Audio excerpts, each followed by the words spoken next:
So we're doing wrist extension, PAILs and rails.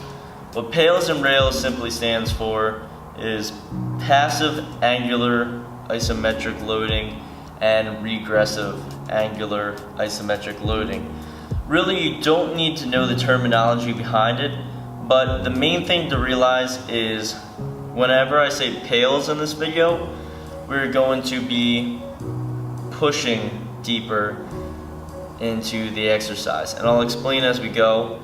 And whenever I mention rails, you're going to be pulling yourself deeper into the range of motion. So for this exercise, we're going to have a mat on the ground. We're going to be on our knees, and what I'd like to do is take the L's on my finger, which are pretty much the area where I got my pointer finger and my thumb, form a nice little L shape. Loser, yeah. So we're here. I like to have that pointer finger facing forward, and what I like to do before we begin is to screw our palms into the ground. Now when we do this, the pits of the elbows should be facing forward. So this is no bueno. This is what you want.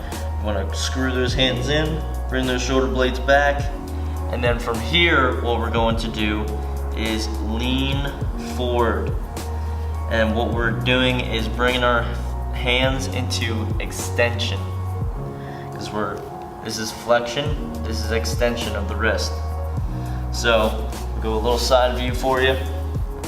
We're here on hands and knees, screwing those palms into the ground, and I'm going to lean forward. Now what we're going to do is, dependent on your program, I'll have a set amount of time that you will passively go into this stretch. So you want to treat it as if you're just basically stretching, like you're trying to relax into the position. So most of the time, a 2-minute mark would be the minimum, because that's the amount of time it takes your tissues to adapt. So we're here, say I'm chilling, I'm hanging out, I get deeper and deeper. I hit that kind of wall at my end range of motion. It's been 2 minutes. Now this is where we do our PAILs contraction. Now before we begin, what we're gonna do is take a nice deep breath into the core and use a principle called irradiation, or total body tension. And what we're doing is taking a nice deep breath into the core, the belly region, tightening that and taking that tension and irradiating it throughout the whole body. So if I'm tightening in my core, I'm going to tighten my chest, my delts, my biceps, my forearms, my legs. Everything in my body is contracting. So I'm here, I'm screwing my forearms into the ground, I'm in my end range of motion. I sat here for 2 minutes in my stretch, take my nice deep breath, and I'm going to contract everything in my body. And remember how I said PAILs kind of reminds me of push? You want to keep that in mind. PAILs, push. Rails, pull.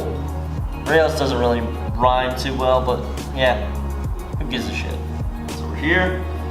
I'm going to shift my body weight forward, deeper into that stretch, and I'm going to fight that force by pushing my fingers into the mat. So I'm exaggerating a little bit now just so you get a visual idea of what I'm talking about. So I'm bringing my body weight forward, I'm trying to bring myself deeper into that stretch, and at the same time I'm contracting my forearms and I'm driving my fingertips and my palms and my whole hand as hard as I can into the mat, almost fighting that resistance of me leaning forward. And that's the PAILs contraction. So we're gonna take a nice deep breath in, contract, push, fight that forward momentum, and if you're a client of mine, you have a set amount of seconds that I want you to hold this PAILs contraction. Now, just for this example, if you're not training with me, say hold it for 12 seconds, which is an average isometric contraction hold. So we're pushing, fighting that resistance, contracting everything for 12 seconds, and then we're going to do the rails portion. So the rails portion is you're going to focus on using whatever musculature that is on the anterior portion of your forearm to pull yourself deeper into the stretch. So it's that same contraction, the same total body tension, everything's contracted. And we are going to pull ourselves deeper by contracting whatever tissues we can in the front of our forearm or in that regressive angle. So we're here, I'm pushing, I'm fighting, I'm doing that PAILs contraction. Now for rails, I'm going to contract whatever I can to pull myself deeper, keeping the base of my wrist on the mat, none of this action. And once I get deeper into that range of motion, I relax and I hold it there. This is very key. You do not want to finish your rails contraction and then come out of it and be like, whew, all right, let's get back into it. No. The only time you want to come out of it after a rails contraction is if you get cramping that's severe, or if you just have a severe amount of discomfort. If you have either of those two, come out of it, shake it out, and then go back and give it another round. Now, I'm just gonna run through it quickly so you kind of get an idea.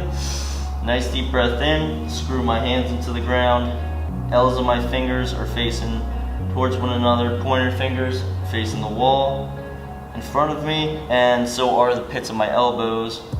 I relax, I breathe deep, I sit here for 2+ minutes, and then I start my PAILs contraction.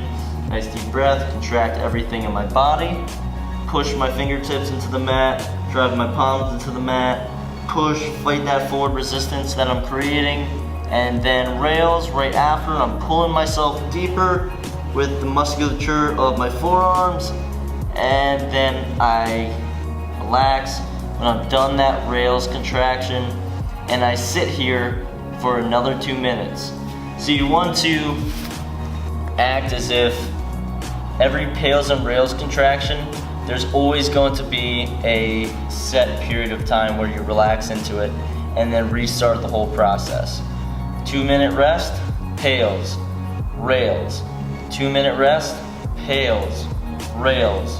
And you're roughly gonna do that for about 2 or 3 rounds, because after that point your nervous system is usually pretty taxed. So that is a PAILs and rails contraction for wrist extension. Hope y'all enjoyed it.